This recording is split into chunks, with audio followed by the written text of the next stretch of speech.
오늘 함께 나눌 말씀 출애굽기 17장 1절에서 7절 말씀입니다. 출애굽기 17장 1절에서 7절입니다.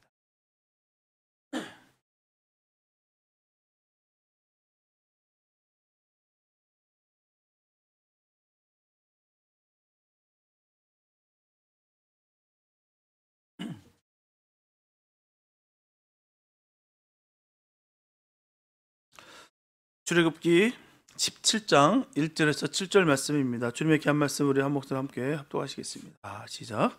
이스라엘 자손의 온 회중이 여호와의 명령대로 신 광야에서 떠나 그 노종대로 행하여 르비딤에 장막을 쳤으나 백성이 마실 물이 없는지라.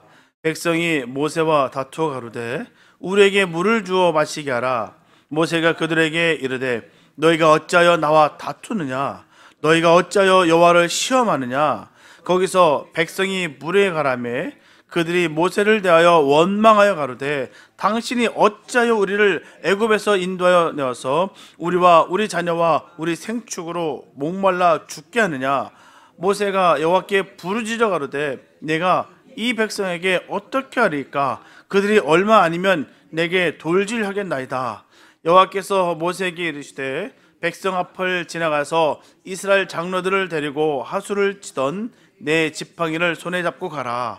내가 거기서 호렙산 반석 위에 너를 대하여 서리니 너는 반석을 치라. 그것에서 물이 나리니 백성이 마시리라. 모세가 이스라엘 장로들의 목전에서 그대로 행하니라. 그가 그곳 이름을 마사라 또는 무리바라 불렀으니 이는 이스라엘 자손이 다투었으며 또는 그들이 여호와를 시험하여 이르기를 여호와께서 우리 중에 계신가 아닌가 하였음이더라. 아멘. 사람은 동물이라는 말이 있을 정도로 많이들 싸웁니다. 참 많이 싸워요. 형제간에도 싸우고요. 형과 동생이 싸우고 동생과 누이가 싸웁니다. 자녀들이 싸우는 것을 보면 부모 마음이 어떨까요? 억장이 무너지고 아픕니다. 그보다 아픈 게 어디 있겠습니까? 참 청소년들이 싸우는 거 보면요, 참 무섭습니다. 점점 무서워지고 있어요. 세상이 점점 사나워져서 그런지 독해져서 그런지 참으로 무섭습니다. 갱단들은요, 패를 져서 총질하며 싸워요. 근데 왜 싸울까요? 몇 가지 이유가 있습니다. 이권 때문에 싸우죠. 서로 좋은 것을 가지려고 싸웁니다. 서로 많은 것을, 큰 것을 차지하려고 싸워요. 싸움에 지면 가진 것을 다 빼앗기기 때문에 싸우는 거예요. 그리고 지위 때문에 싸웁니다. 서로 높은 자리를 차지하려고 싸워요. 이긴 사람은 영광을 얻고 또 진 사람은 패배를 당하기 때문에 싸워요. 또 다른 이유가 있어요. 사상 싸움이 있습니다. 생각과 의견과 주의가 달라서 싸워요. 이것은 누가 옳으냐 하는 정의의 싸움이죠. 그런데 어떤 이유든지 싸우는 것은 너무나 어리석은 일입니다. 이권을 위해 싸우는 것, 싸울 것이 못돼요. 내 것이나 먹고 남의 것을 넘보지 않으면 싸울 일이 없습니다. 지위를 위해 싸우는 것, 싸울 것이 못되죠. 높은 데 앉으나 낮은 데 앉으나 지나고 나면 바람을 잡는 것 같습니다. 사상과 주의가 달라 싸우는 것도 싸울 것이 못돼요. 사상과 주의는 항상 변합니다. 시대에 따라서 늘 변화무쌍하다는 거예요. 변하고 나면 시비도 정의도 가릴 것이 없게 됩니다. 그러므로 성도들은 무슨 이유로든지 싸움을 하지 말아야 돼요. 싸울 일이 생겼을 때 욕심을 버리면 싸움을 하지 않게 됩니다. 싸울 일이 생겼을 때 교만한 마음을 버리면 싸움을 하지 않게 돼요. 싸울 일이 생겼을 때 이해하는 마음을 가지면 싸움을 하지 않게 됩니다. 싸움에 있어서 또 한 가지 생각해 받을 일이 있어요. 그것은 바로 내가 누구와 싸우느냐라는 거예요.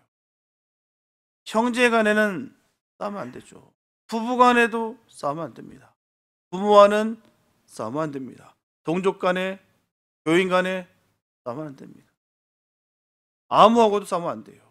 내가 아무리 정당한 이유가 있고 정의를 부르짖을 일이 있다 할지라도 상대를 생각하며 싸움을 할 수 없다는 것을 알게 됩니다. 여러분들은 평생 싸움하지 않고 사는 사람 되시기 바랍니다. 싸움을 하지 않는 사람은 평생 싸움을 하지 않고 살고요. 싸움을 하는 사람은 평생 싸움만 하다가 죽습니다. 하물며 사람이 하나님과 싸울 수 있을까요?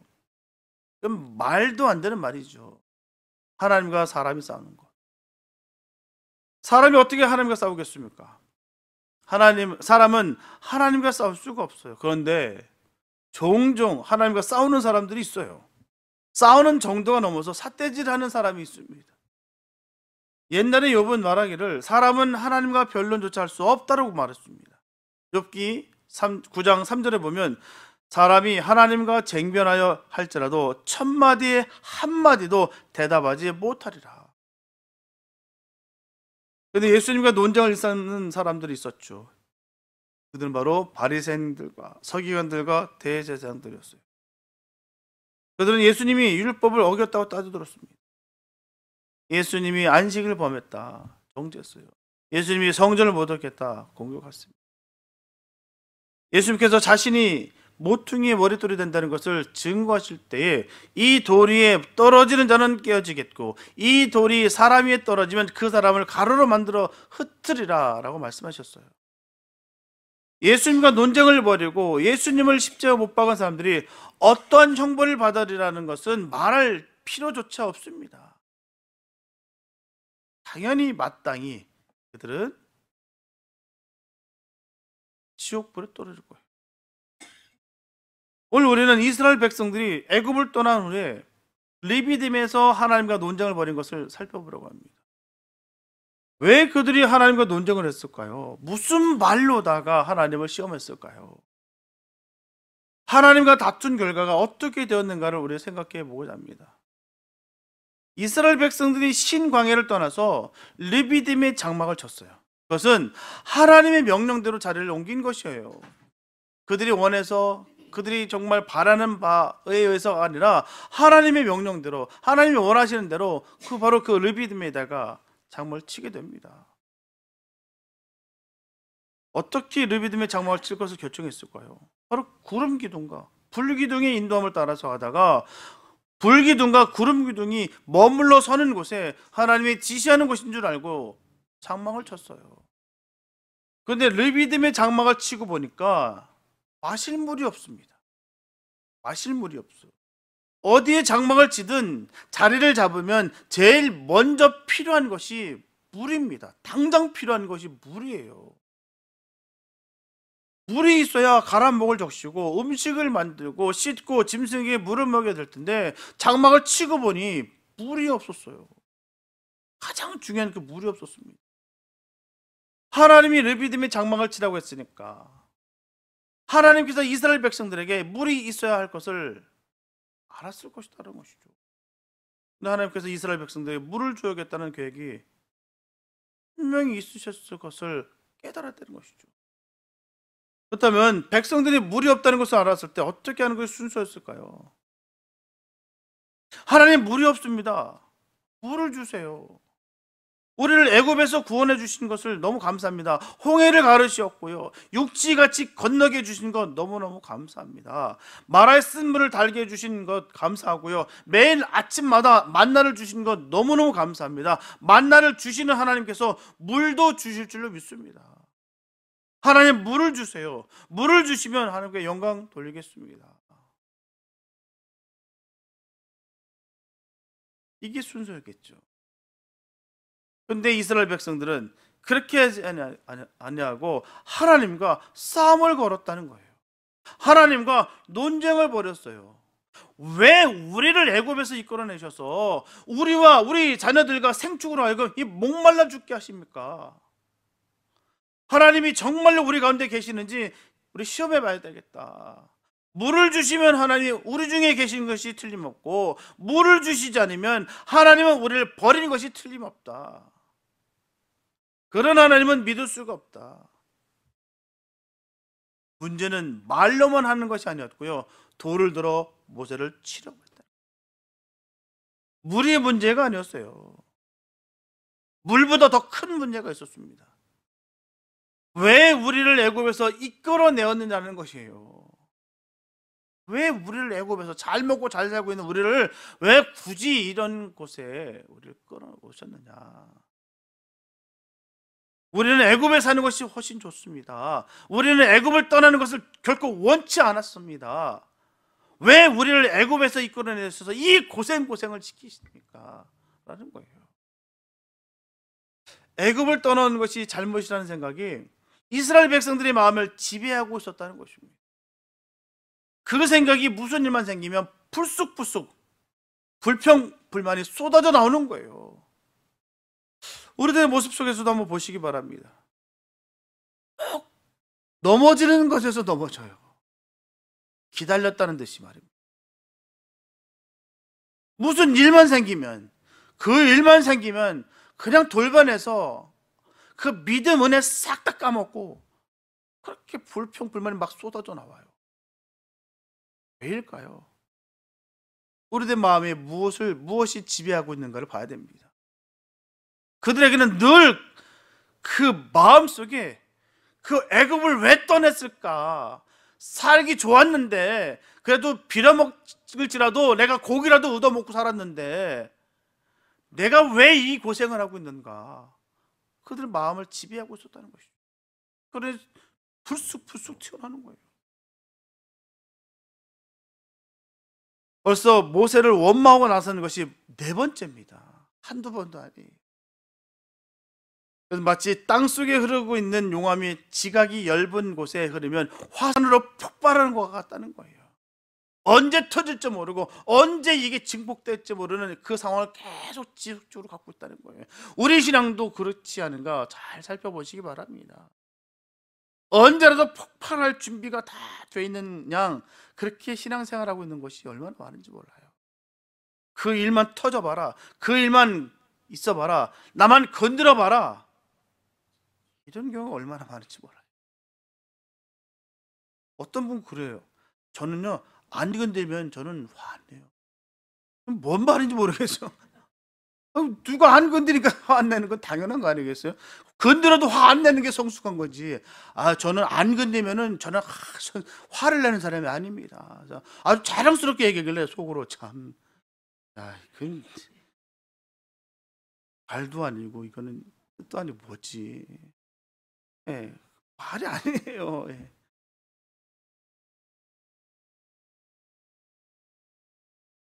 늘 이 마음이 화산처럼 부글부글 끓고 있었다는 것이죠.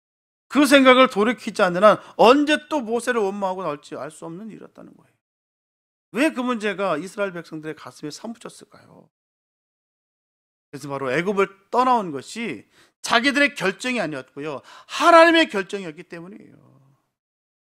출애굽은 민중운동이 아니었습니다. 백성들이 자발적으로 뭉쳐서 애굽을 떠난 것이 아니었다는 거예요. 그리고 모세도 마찬가지예요. 백성들이 뽑아선 지도자가 아니었습니다. 내 마음에 원하는 그런 지도자가 아니에요. 모세를 세운 것은 하나님이었어요. 하나님이 모세에게 이스라엘 백성들을 이끌고 애굽에서 나오라고 해서 애굽을 떠나왔던 것이었습니다. 구원은 죄인들이 자발적으로 죄에서 떠나 구원을 얻는 것이 아닙니다. 죄인은 죄에서 구원을 받아야 할 필요조차 알지 못해요. 내가 죄인인지도 모르고, 내가 영원히 멸망받을 존재라는 것도 모르고, 내가 지금 영원한 생명의 길이 아닌 그 멸망의 길을 걸어가고 있는 조차도 모른다는 거예요. 하나님께서 전도자를 보내셔서 강건함으로 죄에서 구원함을 얻는 것이 구원입니다. 그러므로 구원을 얻은 사람들 중에 애굽 사람들처럼 죄인으로 살 때가 좋았다는 생각을 버리지 못하는 사람들이 있다는 거예요. 내가 옛날에 예수 믿지 않았을 때가 참 편했는데, 뭐가 찝찝하고, 자꾸 내가 옛날 했던 모든 습관들이 난 너무너무 재밌는데 자꾸 이게 죄라고 하니까 싫은 거예요. 받아야 되는 거예요. 귀에 거슬리는 거예요. 이런 사람은요, 기회만 있으면 세상으로 되돌아가려고 합니다. 기회만 있으면 불평불만을 늘어놓는다는 거예요. 이런 사람들 중에는 주동자가 있습니다. 주동자는 선동을 해요. 대부분의 사람들은 뭣도 모르고 따라갑니다. 이때 이스라엘 백성들 중에는 하나님의 은혜에 감사하는 사람들이 있었을 거예요. 하나님께서 이번에도 기적을 베풀어서 물을 주실 것을 믿는 사람들이 분명히 있었을 것입니다. 대개 이런 사람들은 소극적이에요. 소극적인 사람들은 무조건 대세에 따라가기 마련입니다. 그래서 앞장선 사람이 물을 다오라고 외치면 물을 다오라고 외치고, 애굽으로 돌아가자라고 하면 애굽으로 돌아가자고 같이 외칩니다. 그러므로 군중심리에 따라 죄를 짓는 것을 조심해야 되는 거예요. 나는 따라가면 했다, 손을 들어준 죄밖에 없다, 사인을 하라고 해서 했지 나는 내용은 모른다 하는 것은 말이 되지 않는 거예요. 유대인들이 예수를 사형에 처했을 때 무리들은 무엇이 어떻게 돌아가는지 알지를 못했어요. 대제사장들과 장로들이 하는 대로 그냥 따라갔습니다. 그들이 외치라고 했을 때 예수를 십자가 못 박으라고 함께 외쳤어요. 예수를 죽인 핏값을 우리와 우리 자손에게 돌리라고 외쳤어요. 그렇게 말하는 것은 절대 안 됩니다. 대중들과 함께 짓는 죄는 결코 적은 것이 아니에요. 개인 한 사람이 범죄했을 때는 회개하는 것이 어렵지 않습니다. 그 사람이 죄 지은 것을 깨달으면 하나님께 지은 죄를 자복하고 죄값을 치르고 앞으로 그러한 죄에 빠지지 않도록 소원을 함으로 말미암아 그 죄는 사함을 받습니다. 하지만 대중이 함께 지은 죄는 회개하는 것도 결코 쉽지 않아요. 우선 범죄한 대중이 다 같이 죄를 지은 것을 깨달아야 됩니다. 한 마음으로 합심하여 회개가 터져야 되는 것이죠. 사람들 중에 깨닫지 못하는 사람이 있으면 깨닫도록 해야 되는 것입니다. 대중이 다 같이 범죄하는 것을 깨달으면 중재자가 나서야 되는 거예요. 옛날 구약시대에는 백성이 범죄하는 것을 깨달으면 대제사장이 중재자가 되어서 제사를 드렸어요. 대제사장은 짐승의 피를 가지고 지성소에 들어가 백성을 위해 대신 사죄의 기도를 드림으로 사함을 받았습니다. 그것이 바로 대속죄일의 제사였어요. 우리 믿는 사람들은 믿지 않는 사람들이 알지 못하고 짓는 죄에 대해서 깨닫게 해달라고 하나님께 기도해야 되는 거예요. 내 주변에 저게 죄인지를 모르는 그에게 하나님, 그에게 제발 죄인 것을 깨닫게 해달라고 우리는 함께 중보하는 것이죠. 우리가 할 일이 거기 있는 거예요. 사함을 받게 해달라고, 구원 얻은 백성이 되게 해달라고 기도하는 것입니다. 이런 일이 바로 주님의 사랑을 깨달은 사람들이 하는 일이에요. 그렇기 때문에 우리가 열방에까지 가서 복음을 전하는 거 아니겠습니까? 죽을 인생들인데 죽을 인생인지를 모르고 지금 우상에게 속고 그 우상이 참신인 줄 믿고 있는 그들에게 그 우상이 폭력적이고 음란하고 잔인한데 그게 바로 구원받는다라고 착각하고 그걸 믿고 있는 그 어리석은 그들에게 우리는 복음을 전하는 거 아니겠습니까? 지금 이곳에서부터 열방에 이르기까지 말입니다. 우리가 할 일이 그런 일들을 하는 거예요. 저들을 불쌍히 여겨달라고, 저가 돌이켜 회개하고 주님 품으로 돌아올 수 있게 해달라고 울며 불며 기도하고 하는 것이 바로 거기 있는 거 아니겠습니까? 우리가 전도하는 이유가 뭐가 있어요? 나만 잘 먹고 잘 살고 편안하게 살면 되죠. 해야 될 이유가 뭐가 있겠습니까? 그것 때문에 하는 거예요. 주님이 기뻐하기 때문에 하는 거예요. 주님이 원하기 때문에 하는 거예요. 저 영혼 하나님 고쳐주세요. 하나님 저 영혼 돌아오게 해주세요. 그거 아니겠습니까? 잘라버리고 버리는 건 쉬워요. 그건 누구나 합니다. 우리가 할 일이 아닙니다. 느헤미야는 다음과 같이 기도했어요. 느헤미야서 1장 6절과 7절에 보면 이제 종이 주의 종 이스라엘 자손을 위하여 주야로 기도하며 이스라엘 자손의 주 앞에 범죄함을 자복하오니 주는 귀를 기울이시며 눈을 여시사 종의 기도를 들으시옵소서. 나와 나의 아비집이 범죄하여 주를 향하여 심히 악을 행하여 주의 종 모세에게 주께서 명하신 계명과 율례와 규례를 지키지 아니하였나이다. 그의 찢어진 그 마음이 그대로 드러나지 않습니다. 예레미야는 다음과 같이 기도했어요. 예레미야서 14장 20절과 21절 보면 여호와여 우리가 우리의 악과 우리 조상의 죄악을 인정하나이다. 우리가 주께 범죄하였나이다. 주의 이름을 위하여 우리를 미워하지 마옵소서. 주의 영광의 위를 욕되게 마옵소서. 우리와 세우신 주의 언약을 기억하시고 패하지 마옵소서. 이게 참된 기도예요. 저 몹쓸 인간들, 죄악 덩어리들, 죄 지은 것들 싹 다 쓸어버리시옵시고 우리 같이 주님 앞에 기도하는 자들만 주님 이뻐하시고 우리를 건져내 주십시오. 그거 아닙니다. 모세는 하나님을 대적한 이스라엘 백성들의 중보자였어요. 그는 하나님 앞에 엎드렸습니다. 하나님께 부르짖었어요. 내가 이 백성에게 어떻게 하리까? 그들이 얼마 아니면 내게 돌질하겠나이다. 사건의 절박함을 그대로 보였어요. 싸움 중에 큰 싸움은 하나님과 사람의 싸움이에요. 사람과 사람과의 싸움은 아무리 큰 싸움일지라도 어떻게든 해결의 길이 있어요. 그러나 하나님과 사람 사이의 싸움은 문제가 해결되고 말고 차원의 싸움이 결코 아닙니다. 사람과 하나님 사이의 논쟁은 해결되어야 돼요. 반드시 해결되어야 됩니다. 사람과 하나님 사이의 논쟁이 해결되지 못하면요, 논쟁을 벌인 사람이 바로 구원을 얻을 수가 없다는 거예요. 죽느냐 사느냐의 문제라는 것입니다. 그러나 이러한 문제에 관해 사람이 걱정할 필요는 없다. 하나도 없습니다. 왜냐하면 사람이 아무리 심한 논쟁을 한다 할지라도요, 하나님이 피고가 된다든가 하나님이 죄인이 된다든가 하나님 자신이 궁지에 몰릴 수가 없습니다. 왜요? 하나님 자신이 재판장 되시기 때문이에요. 하나님 하시는 모든 것이 옳습니다. 하나님 하시는 것이 옳은 거예요. 하나님 옳으신 일을 하시는 것이 아니라 하나님 하시는 모든 일이 옳으십니다. 그래서 하나님 주신 모든 말씀이 다 옳은 말씀, 바로 진리라는 거예요. 우리 그 말씀을 따르는 것입니다. 내 생각, 내 기분, 감정 따위는 다 갖다 버리시고 주님의 말씀을 따라가는 거예요. 순종하는 것입니다.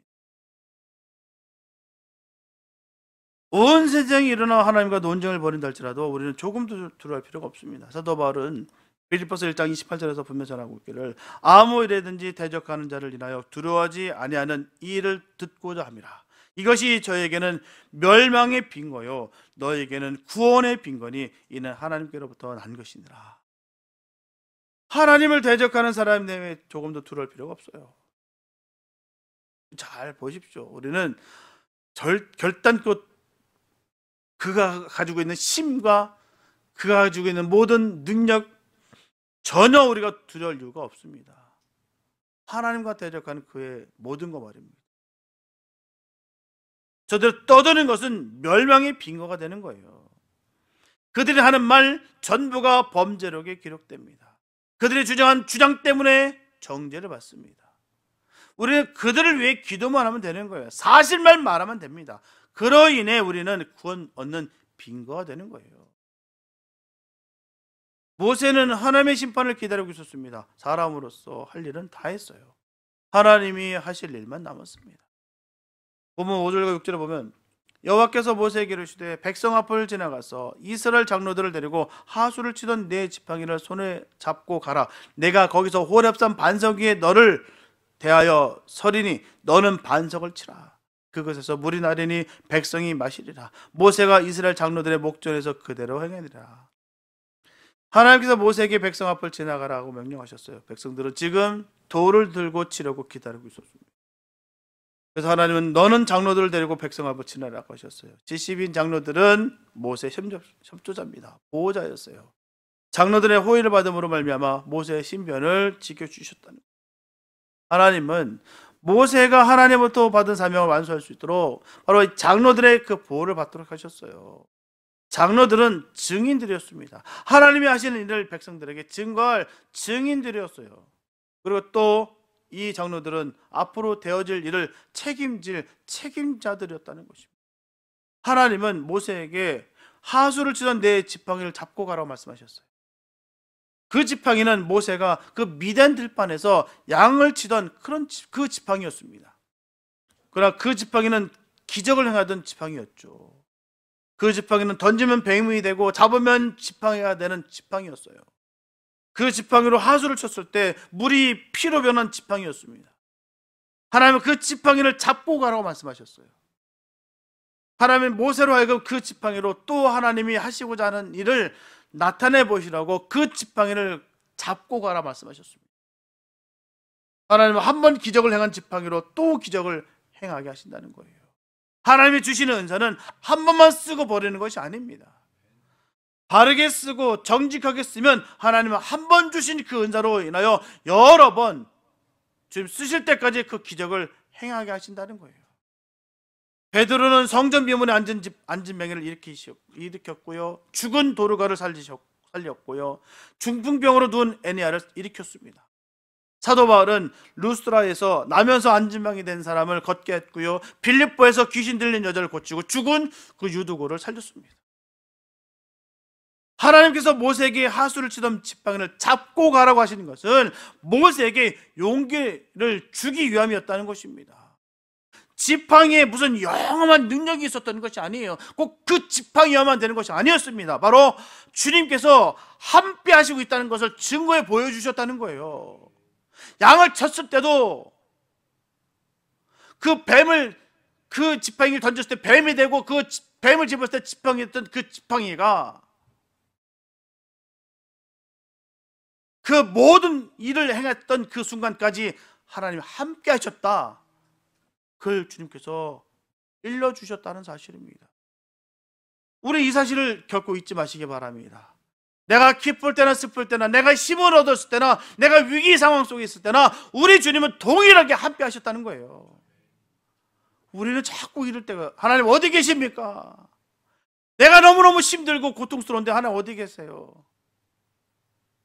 원망하고 불평하고, 또 일도 잘 되면은 내가 다 한 것처럼, 내가 능력 있는 것처럼, 내가 지혜로운 것처럼, 내가 똑똑해서 그런 것처럼 그렇게 스스로 착각할 때가 얼마나 많죠. 우리 주님이 얼마나 아프셨겠습니까? 지금 지팡이를 잡고 가라 하셨던 그 하나님의 그 음성이 우리에게도 동일하게 들려지게 되시길 예수님 축복합니다. 왜 그 말씀 하셨을까를 아셔야 돼요. 내가 너와 함께 한다, 이 뜻인 것이죠. 장엄하고 또 엄숙한 순간이 왔습니다. 하나님은 호렙산 반석이 모세를 대하여 섰고요, 모세는 하나님을 대하여 섰습니다. 장로들은 둘러서 모세가 하는 일을 지켜보고 있어요. 그 뒤에는 원망한 이스라엘 백성들이 무슨 일이 날 것인지 숨을 죽이고 바라보고 있습니다.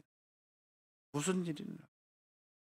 모세는 하나님이 명령하신 대로 지팡이로 반석을 쳤습니다. 반석에서 물이 흘러나왔어요. 조금 흘러난 것 아닙니다. 강을 이뤘어요. 그리고 하루만 물이 흐르는 것이 아니고요, 가데스 브리바에서 모세가 다시 반석을 쳐서 물이 흘러나오게 하기까지 이 호렙산 반석에서 흘러나온 물은 이스라엘 백성들의 식수와 생수가 됐다는 거예요. 반석에서 물이 날 수 있을까요? 물은 낮은 곳에서 팝니다. 물은 땅을 파야 나는 거예요. 그런데 호렙산 반석에서 물이 흘러나왔습니다. 그것은 기적이었어요. 그것은 하나님이 하신 일이었습니다. 그 물은 그냥 마실 물이 아니었어요.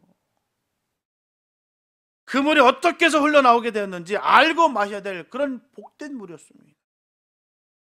그 물이 흘러나오기 전에 무슨 일이 있었는가를 알고 마셔야 될 그런 물이었습니다. 이 물에 대해서 사도 바울은 다음과 같이 말하고 있습니다. 고린도전서 10장 1절에서 4절 말씀 보게 되면, 형제들아 너희가 알지 못하기를 내가 원치 아니하노니 우리 조상들이 다 구름 아래 있고 바다 가운데로 지나며 모세에게 속하여 다 구름과 바다에서 세례를 받고 다 같은 신령한 식물을 먹으며 다 같은 신령한 음료를 마셨으니 이는 저희를 따르는 신령한 반석으로부터 마셨음에 그 반석은 곧 그리스도라. 호렙산 반석은 그리스도였어요. 주님이셨습니다. 예수 그리스도였어요. 모세는 하나님이 명령하신 대로 반석을 쳤습니다. 반석을 쳤더니만 물이 흘러나왔어요. 사실 모세가 지팡이로 쳐야 될 대상은요, 반석이 아닙니다. 범죄한 이스라엘 백성들이었어요. 배은망덕한 은혜를 받은데도 불구하고 원망하고 불평하고 언제라도 늘 시비거리를 제공하고 부르짖는 그 돌을 든 그 악한 패악한 그 백성들을 그 지팡이로 내려쳤어야 되겠죠. 하나님께서 그렇게 하기를 바랐어야 되겠죠. 이스라엘 백성들은 하나님을 불신하고 하나님이 하신 일을 부정하고 하나님을 늘 시험했어요. 불신죄와 시험한 죄로 쳐서 형벌을 받아야 할 대상은 바로 이 이스라엘 백성들이었습니다. 그런데 모세는 이스라엘 백성은 치지 않고 반석을 쳤어요. 반석을 쳤더니만 백성들이 원하는 물이 흘러나왔습니다. 왜 하나님은 모세에게 반석을 치라고 하셨을까요? 반석은 누구를 가리킨다고요? 하나님은 예수님을 십자가 위에서 쳐서 피를 흘리게 하셨습니다. 당연히 하나님의 진노의 치책이 맞아 피를 흘려야 할 사람은 죄인들이었어요. 아무 흠도 죄도 없으신 그 예수 그리스도가 아니라 침을 뱉으면서 십자가에 못 박을 하면서 그렇게 악을 질렀던 그들을 치셨어야죠. 그러나 하나님은 독생자 아들 예수를 치셨다. 죄인들은 진노의 채찍을 맞지 않고 예수님이 맞아 흘린 그 보혈로 죄인들이 구원을 얻게 됐다는 것입니다. 예수님은 반성을 쳐서 흘리는 생명의 물이에요. 예수님께서 말씀하시기를 누구든지 목마르거든 나에게서 와서 마시라. 나를 믿는 자는 그 배에서 생수의 강이 흘러나리라. 내가 주는 물은 그 속에서 영생하도록 솟아나는 샘물이 되리라. 이 물을 마시기를 원하는가요? 그때 이스라엘 백성들은 이것을 알지 못하고 반석에서 나는 물을 마셨어요. 그냥 주니까 먹는 거예요. 그냥 목마르니까 그냥 벌컥벌컥 들어 마시는 거예요.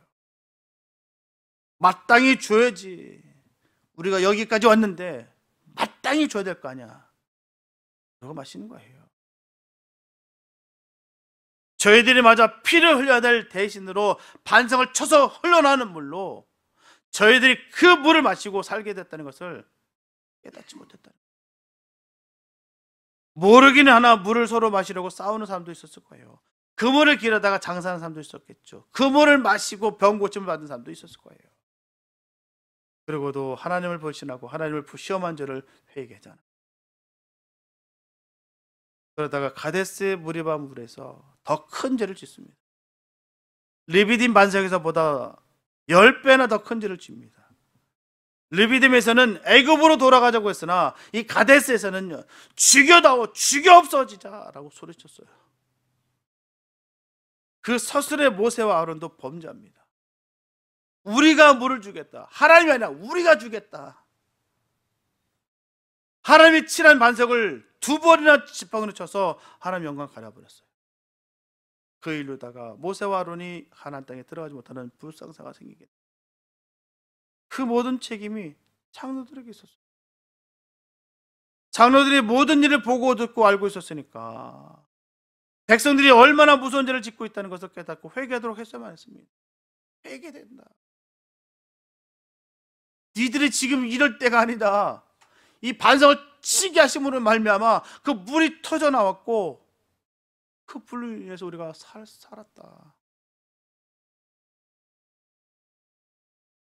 죄는 회개하지 않고 생수만 마시고 있다가 돌이킬 수 없는 죄를 짓고 말았다는 거예요.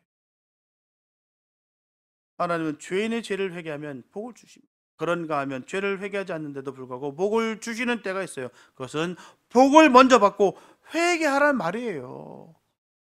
회개하라. 복의 순서는 모르겠지만 중요한 것은 회개하라는 거예요. 그것을 모르고 받은 복만 자랑하고 돌아가다가는 더 큰 죄에 빠질 수 있다는 것을 분명히 명심해야 될 점이 있습니다. 이스라엘 백성들 보고 우리가 깨달은 바가 있어야 돼요. 한없이 주시는데도 불구하고 그 사랑과 은혜를 모른다는 거예요. 시시때때로 늘 원망하고 불평하고 영원한 생명을 주셨는데도 불구하고 이 생명 따위는 나한테 아랑곳하지 않고 별로 중요치 않고 소홀히 여기고 하찮게 여기며 내 문제들만 어려움들만 집중하면서 주님을 원망할 때가 얼마나 많은지 몰라요. 그러면서도 불구하고 주신 그 말을 펄컥펄컥 마시다 보니까 늘 문제가 충돌될 때마다 내 본심이 드러나게 되는 거예요. 다 봤는데 증인으로 다 세워놨는데도 불구하고 이 말씀을 전하지 않으니까 똑같이 동일하게 죄된 것에 서 있다는 것이죠. 예수 믿는 것을 후회하는 사람이 있으신가요? 아직도 죄악 세상으로 되돌아갈 생각을 버리지 않고 있으신 분들이 있는, 예수 믿음 후에 당하는 어려움과 고통 때문에 불평하고 불만하고 하나님을 시험하는 죄를 범한 사람이 있습니다. 사람이 하나님을 불신하고 하나님을 시험하는 죄가 얼마나 크시다는 것을, 하나님은 내가 죄를 회개하기도 전에 그리스도의 보혈로 나를 씻어 구원하여 주셨다는 것을 꼭 잊지 마시기 바랍니다. 반석에 나는 생수를 매일매일 마시기 바랍니다. 어떻게 해요? 감사로 말입니다. 그냥 내가 마땅히 먹는 것이지, 나 정도 되니까 먹는 것이지, 나만 먹으면 되는 것이지가 아니라 나 대신 주님께서 피를 흘리셨구나, 생명을 주시기 위해서 그 희생하셨구나를 깨닫고 그 생수를 마실 수 있는 복 있는 삶 되시기 바랍니다. 그게 믿음의 사람의 모습인 거예요. 정말 구원받은 사람의 모습이 있는 것입니다. 사랑하는 성도 여러분, 광야와 같은 어려운 인생을 살아가시고 있다면 철저하게 하나님만을 신뢰하는 것을 배워야 됩니다. 우리 생각에는 먹을 것도 없고 물도 없는 것 같아도, 그래서 이대로 가다간 다 죽겠구나라고 생각되는 상황일지라도 하나님을 바라봐야 될 줄 믿습니다. 애굽의 불신앙을 버리는 것이 저와 여러분들의 과제예요. 그들만의 문제가 아닙니다. 우리가 똑같아요. 이 죄의 노예 근성을 버리셔야 돼요. 아직도 죄의 노예 근성이 아직도 뼛속까지 아직도 젖어 있는 경우가 얼마나 많은지 몰라요. 조그만 뭐가 충돌되면 다시 돌아가고 다시 글로 돌아가고, 나를 왜 건져내셨습니까? 나를 왜 거기 두시지 않으시고 왜 나를 건져내셨습니까? 이런 모습들이 얼마나 많은지 몰라요. 이 불신앙을 버리는 것이 우리들의 과제예요. 하나님은 믿음 없는 이스라엘 백성들을 치기 전에 먼저 자기 자신을 치셨어요. 얼마나 감사한지요. 십자가는 하나님이 우리 대신 죽으시는 거예요. 그곳에서 은혜의 샘, 생수가 흘러나와 우리들을 능히 구원하셨습니다. 그러므로 더 이상 물 때문에, 더 이상 먹는 것 때문에 시험에 들지 않는 믿음의 사람 되어야 될 줄 믿습니다. 어느 상황과 형편에 있달지라도 거기에 좌지우지되지 마시고, 우왕좌왕 우리가 갈팡질팡 마음 뺏기지 마시고 감사하시면서 하나님 중심 가운데 하나님 바라보시며 나아가시기 바랍니다. 태산이 무너져도요, 눈 하나 깜짝거리지 마시기 바랍니다. 왜요? 주님이 나와 함께 하시기 때문에. 그 지팡을 짚고 가라. 우리도 마찬가지예요. 주님을 손 꽉 붙잡고 가시기 바랍니다. 우리가 낳기도 전에 태초부터 우리를 기억하시고 우리를 창조하시고 우리와 함께 하십니다. 주님과 함께 하시는 복된 삶, 이것이 바로 하나님의 뜻이에요. 당당하게 환경과 싸워 승리하는 믿음의 삶 되시기를 예수님의 이름으로 축원합니다. 기도합니다. 사랑해 주님 감사합니다. 하나님, 주님의 그 보혈의 피를 우리가 마십니다. 그 보혈의 피의 능력으로 말미암아 우리가 구원을 받았습니다. 하나님, 우리가 거저 얻어지신 것이 아니라 하나님께서 우리를 피값으로 사셨습니다. 그렇기 때문에 우리가 기쁠 수 있고 감사할 수 있음을 다시 한번 고백합니다. 하나님, 우리가 거저 주님의 피를 먹지 않게 해주시옵소서. 마실 때마다 감사하면서 그 필일마다 누릴 수 있도록 인도하여 주시옵소서. 어느 곳에서 무엇을 하든 주님 마음과 주의 영광 돌리며 기쁨을 누릴 수 있는 참단 믿음의 용장들, 주의 자녀들 되게 하여 주시옵소서. 주께서 지키시고 함께 하시고서 믿사옵고 우리를 구원하신 예수님의 이름으로 기도했습니다.